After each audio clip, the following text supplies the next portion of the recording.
Donc, le projet personnel, si on veut le faire avec Mac, on a besoin de PowerPoint Mac.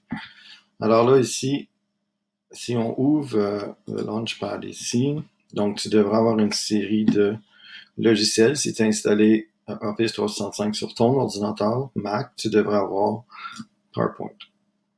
Alors, on ouvre PowerPoint et puis on veut choisir un thème. Donc ici, on va à Autre thème. Et puis, tu as une différente sélection. Pour les Mac, malheureusement, il y a un peu moins de sélection que si on utilise une version avec un PC. Mais on peut choisir des options qui sont ici. Alors, disons que je vais choisir celui-ci. Alors, choisissez celui que vous voulez, mais prenez quelque chose qui est relativement facile à travailler avec. Ça ici, c'est peut-être difficile. Ça, c'est difficile à travailler avec aussi. Donc, choisissez un arrière-plan qui est une photo, mais plus ou moins unie. Alors, comme ça ici. Alors, voici. Donc, je suis prêt. Je fais créer. Maintenant, avant de commencer, je dois enlever qu'est-ce qu'il y a ici. Donc, je clique sur les bordures pour enlever les titres.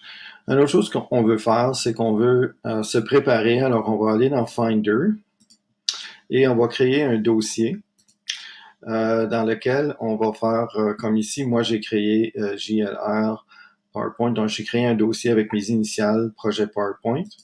Puis, dans ça, j'ai créé, je peux enlever qu'est-ce que j'ai ici. Je vais le recommencer. Alors, je vais placer dans le corbeille. Donc, vous préparez des répertoires. Donc, j'ai fait un répertoire avec mes initiales, projet PowerPoint. Ensuite, j'ai fait un répertoire pour de la musique. J'ai fait un répertoire pour photos. J'ai mis mes photos dans ça. Ensuite, j'ai fait un répertoire pour puces. Je vais vous montrer comment on va chercher des puces. J'ai fait un répertoire pour son pour aller chercher des effets sonores supplémentaires si je veux. Et un place pour au moins mettre au moins un clip vidéo, parce que vous devez avoir au moins un clip vidéo dans votre projet pour l'exercice du projet Mon Histoire. Alors voici. Donc vous avez fait les répertoires. Donc qu'est-ce qu'on va faire? On va l'enregistrer dans ce répertoire-là. Donc avant d'aller plus loin, on va aller enregistrer. Donc on fait fichier enregistrer. Et puis ça devrait nous demander où on veut l'enregistrer. Alors je m'en vais, je fais certain que je suis à la bonne place dans mon dossier. Dans utilisateur, j'ai créé un répertoire roi, donc mon nom, dans lequel j'ai fait un répertoire, mes initiales, projet PowerPoint. Alors ici, le nom que je vais donner, on évite d'avoir des accents dans les projets, dans les noms de fichiers. Alors j'écris mes initiales, donc Jean-Luc Roy, donc JLR, puis j'écris projet PowerPoint. Je mets pas d'espace, pas d'accent, pas de caractères spéciaux. Et s'il m'avait 1, alors je mets barre horizontale 1, c'est mon première version. Je vais enregistrer. Alors maintenant, qu'est-ce que je veux faire avec ça? Je veux intégrer des photos à l'intérieur de ça. Alors, je m'en viens ici. Avant les photos, je peux peut-être insérer le titre. Donc, je fais Insertion, je vais à Word Art et je vais choisir un Word Art. Pardon. Donc ici, c'est mon histoire. Alors, j'écris mon histoire. Et puis, peut-être que je veux l'avoir un petit peu plus petit. Donc, je clique sur la bordure. Puis, je peux aller à Accueil, puis choisir une taille un peu plus petite pour mon histoire. Peut-être c'est trop petit, donc je peux choisir un peu plus gros. Et puis, je peux aller modifier mon format. Donc, si je vais format de la forme, ça me donne l'option que j'ai ici. Et puis, il y a les formats déjà préétablis. Donc, si tu veux, par exemple, choisir quelque chose comme ça ici, ou choisir autre chose déjà faite, mais disons que tu veux le modifier. Alors ici, mon remplissage, c'est ça, mais je peux toujours changer mon remplissage. Si je l'aime pas, je fais Command Z, donc la version sur le Mac, c'est Command, sur un PC, c'est Contrôle. Alors ici, je peux aller mettre une ombre, si je veux, sur mon texte. Je peux aller ici et mettre une épaisseur un peu plus épaisse, si je veux, pour l'ombre. Je peux aller ici, mettre un éclat, si je veux, sur... Donc, un peu comme ça ici. Donc, ça dépend qu'est-ce que tu veux vraiment. Ton éclat, tu peux la mettre une couleur qui est plus visible ou peut-être un petit peu trop ici. Donc, mon éclat, peut-être une couleur ici. Puis, disons que je voudrais avoir, je clique sur la bordure, je peux aller ici, je peux changer le style de mon texte. Encore là, je pourrais changer il y a plein de choses qu'on peut changer ici. Donc, autre couleur du contour, si je veux un contour différent. Alors, donc je choisis. Ici, dans ce cas-là, mon éclat était peut-être un trop foncé. Donc, quelque chose comme ça ici. Si je veux l'avoir un peu plus gros, donc je m'en viens ici. Donc, je peux modifier mon texte et donc j'ai mon histoire.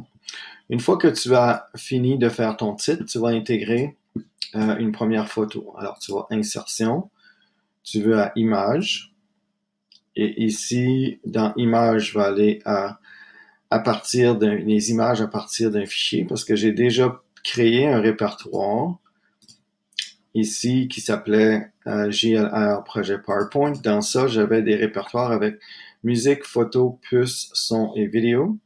Puis ici, si je les vois, disons, en colonne, je vais les voir comme ça. Je vais dans photos. Si je veux voir mes photos, je m'en viens ici et je veux aller à icônes. Et là, je vois les photos. Disons que ça, c'est ma première photo que je vais faire apparaître. Je m'en viens ici. Et puis la photo, on prend pas les côtés pour pas disproportionner la photo. On va toujours prendre les coins pour réduire un peu la photo. Tu veux pas trop la réduire parce que tu veux qu'elle soit visible. Et puis pour chaque photo que tu vas intégrer, tu veux utiliser une bordure. Donc des cadres différents. Alors si je m'en viens ici, disons je veux ça ici, puis je peux aller changer la couleur de la bordure. Disons je vais aller hors ici. Peut-être que c'est un petit peu trop épais comme ligne. Je peux choisir une ligne un peu moins épaisse. Ça, c'est peut-être un peu trop petit. Alors, l'épaisseur, je peux aller à autre trait aussi. Et puis, je peux décider quel style que je veux. Ça, c'est bon. Est-ce que je veux peut-être double? Type de tiret, c'est ligne, encadré. Puis, la transparence, si j'ai pas besoin de pourcentage de transparence, mais je peux aller à une grosseur différente.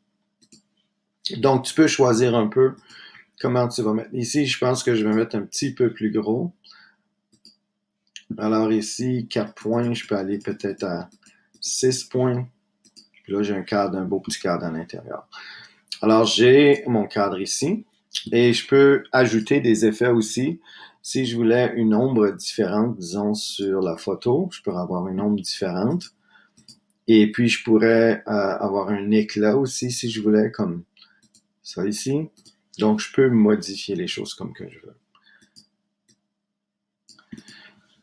Maintenant, qu'est-ce que je veux faire? Je veux avoir une deuxième photo.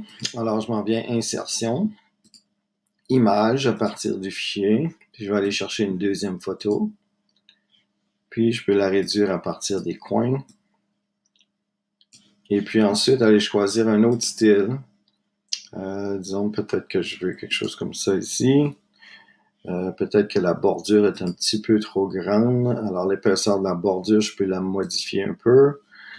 Peut-être que j'aimerais mieux un autre style. Peut-être celle-ci. Quelque chose comme ça. Je peux changer la couleur de la bordure aussi. Alors tu modifies un peu comment tu veux avoir ta photo. Et puis, si j'aime mieux une autre couleur plus foncée, peut-être, quelque chose comme ça. OK. Alors là, j'ai une photo ici, une photo là. Puis si tu veux l'avoir en avant de l'autre, tu peux la faire avancer pour travailler avec celle-là, puis ensuite tu travailles avec l'autre. Là, maintenant, je veux enregistrer tout ça. Et puis, je veux ajouter un bloc de texte. Et puis, mon bloc de texte, je m'en viens ici, insertion. Puis je vais avoir pas un word art, c'est pour le titre. Ici, un texte. Je clique ici. Et puis, j'ai besoin des listes à puces. J'ai été chercher des listes à puces. Comment on va chercher des listes à puces? Si on va sur Google, puis tu écris free animated bullet c'est puce. Et puis, tu trouves un site web qui a ça ici, des puces. Et puis ici, tu peux aller chercher des puces de cette façon-là. Disons que je veux par exemple cette puce ici. Je clique à droite, je fais enregistrer l'image sous. Et puis je fais certain que je suis dans le bon répertoire. Et puis dans ça ici, Moi, ici, j'ai créé un dossier qui s'appelle puce. J'en ai déjà jusqu'à 7, alors je vais l'appeler puce 8, celle-là. Alors, voici. Donc, ça, c'est comme ça que tu vas chercher des puces. Il y en a plein si tu écris Free Animated Bullet. Alors, voici. Je peux fermer ça, fermer ça. Alors, je m'en viens ici. Donc, ici, dans mon bloc de texte, je vais avoir une liste à puces. Alors, pour la liste à puces, je m'en vais à Accueil, puis j'ai des puces ici. Alors, je vais à Puces et numéros, et je vais à Images. Puis dans Images, si je vais ici, dans ça, j'ai un dossier qui s'appelle puce, et je prends les puces que je veux. Donc ici, je vais insérer une puce, et quand j'écris mon nom, alors ensuite, j'écris les descriptions de ma première photo. Donc, c'est moi au T-Mobile Arena. C'est à Las Vegas. C'était le 31 décembre 2020. Puis la deuxième photo, je fais juste entrer les puces sont là automatiquement. Moi devant la tour IFL, IFFL à Paris. Et puis ça, c'était le 1er janvier. Ça, c'était 2015. Alors, j'ai mon texte. Je veux un bloc semi-transparent. Alors, je m'en viens ici pour mon bloc semi-transparent. Je le mets par-dessus mon texte pour l'instant. Je veux que ce soit semi-transparent. Alors, je clique à droite sur la souris. Oups. Puis je vais format de la forme. Et puis ici, je peux avoir un remplissage différent, disons un bleu foncé foncé. Puis je vais le mettre semi-transparent peut-être à 50%. Et puis là, maintenant, je vais le reculer en arrière de mon texte. Alors, je fais reculer. Il est en arrière de mon texte. Puis je peux aussi changer la couleur du texte en allant ici. Et je peux aller à Accueil pour changer la couleur du texte de cette façon ici. Et puis, si je veux changer la couleur de ce texte ici, on vient ici, puis peut-être comme ça. Alors, j'ai changé la couleur du texte, j'ai un bloc semi-transparent, j'ai mes deux photos. Je vais enregistrer, puis ensuite, on va animer ça par la suite. Alors, voici.